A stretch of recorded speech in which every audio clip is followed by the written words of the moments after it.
Inside the Indian embassy, a woman suddenly rushed in, begging the staff for help. Please मुझे अंदर आने दीजिए, मैं यहाँ बहुत बड़ी प्रॉब्लम में फंस गई हूँ। कुछ लोग जबरदस्ती धोखे से मुझे बुनेर में फंसाए रखे हुए हैं। कुछ लोग जबरदस्ती मुझे धोखे से बुनेर में फंसाए रखे हुए हैं। वो लोग यहीं आसपास हैं। आप प्लीज मुझे जल्दी से अंदर आने दीजिए। She looked frantic, her eyes filled with terror. Sensing something was wrong, the staff immediately hit the emergency alarm. Gate number 6. The woman pushed further inside, shouting desperately for help. The scene quickly turned chaotic, and at first, the staff suspected she might be a threat, trying to force her out.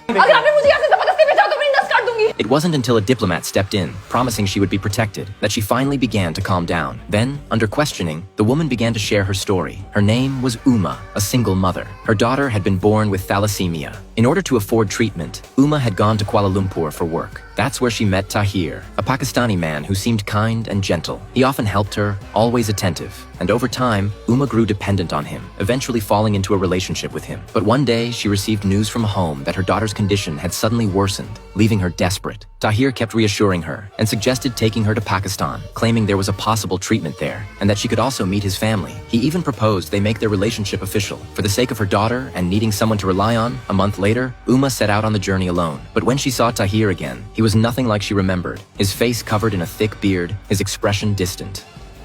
Tahir? ये क्या हाल बना रखा है तुमने अपना?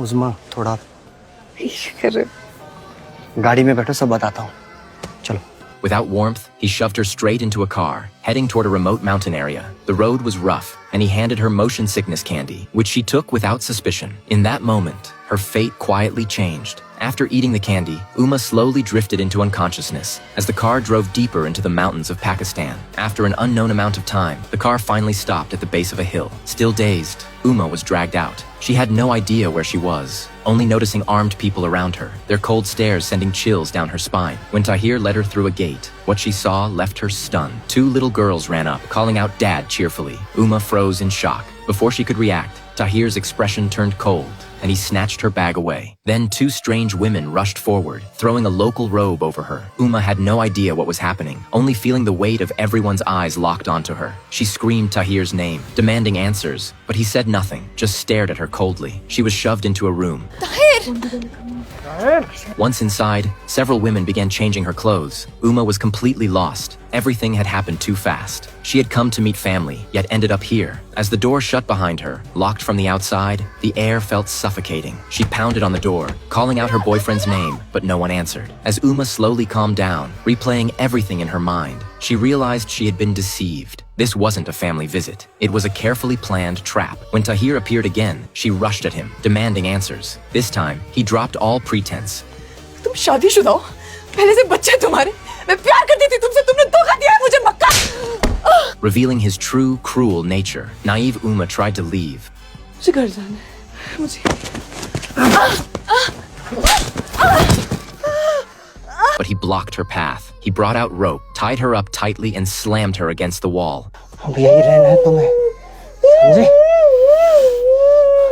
Then he began tearing at her clothes. That night, Uma endured unimaginable suffering. People came and went from the room, her eyes filled with fear, and even more, with overwhelming despair. By the next morning at breakfast, she was still trapped in fear, unable to recover. The women beside her gently urged her to eat something.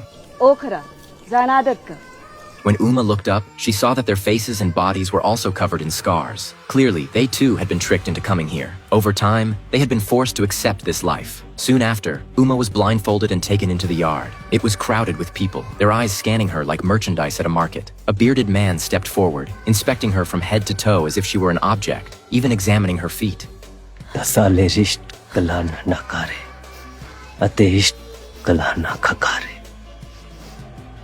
Tapahakay.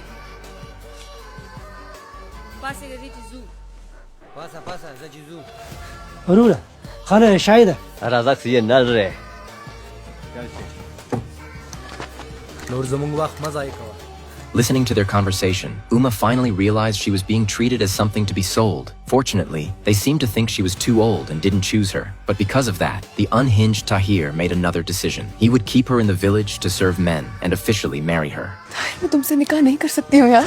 What awaited her next was more endless suffering. The following morning, Uma sat by the window in despair. Imprisoned, abused, stripped of dignity, she felt that death might be her only escape. Just then, a single thought hit her, her daughter back home. That little girl was still waiting for her to return. That memory became the only reason she had left to stay alive. At that moment, the door behind her slowly creaked open in the wind. Uma froze in shock, realizing it hadn't been locked at all. Even though fear still gripped her, her instinct to survive pushed her forward. Since it was still early, most people in the house were asleep. Step by step, she carefully made her way outside. To her surprise, the courtyard was completely empty. For a second, it felt like a real chance to escape. She immediately rushed toward the gate.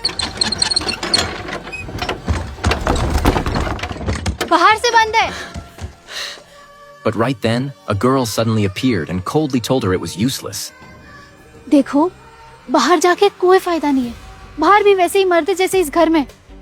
कोई भी देखेगा, उठा के ही ले जाएगा। Those words hit her like ice water, instantly crushing her fragile hope. But in that same moment, Uma noticed something. The girl was holding a phone. That sight felt like her last lifeline. She quickly begged to use it to make a call. The two of them quietly climbed onto the roof, struggling to find a signal, until finally they caught a faint connection. The call went through, and on the other end was her friend in Kuala Lumpur. Uma poured out everything that had happened to her. Her friend stayed unusually calm and told her the truth. She was in a remote area of Pakistan. Even if she called the police, no one would reach her in time. Again and again, her friend reminded her to stay alive no matter what. The only real chance was to find a way to reach the Indian embassy in Pakistan. Only there would she have any hope of survival. Those words snapped Uma back to reality. She made up her mind to endure whatever came next and wait for the right moment to escape.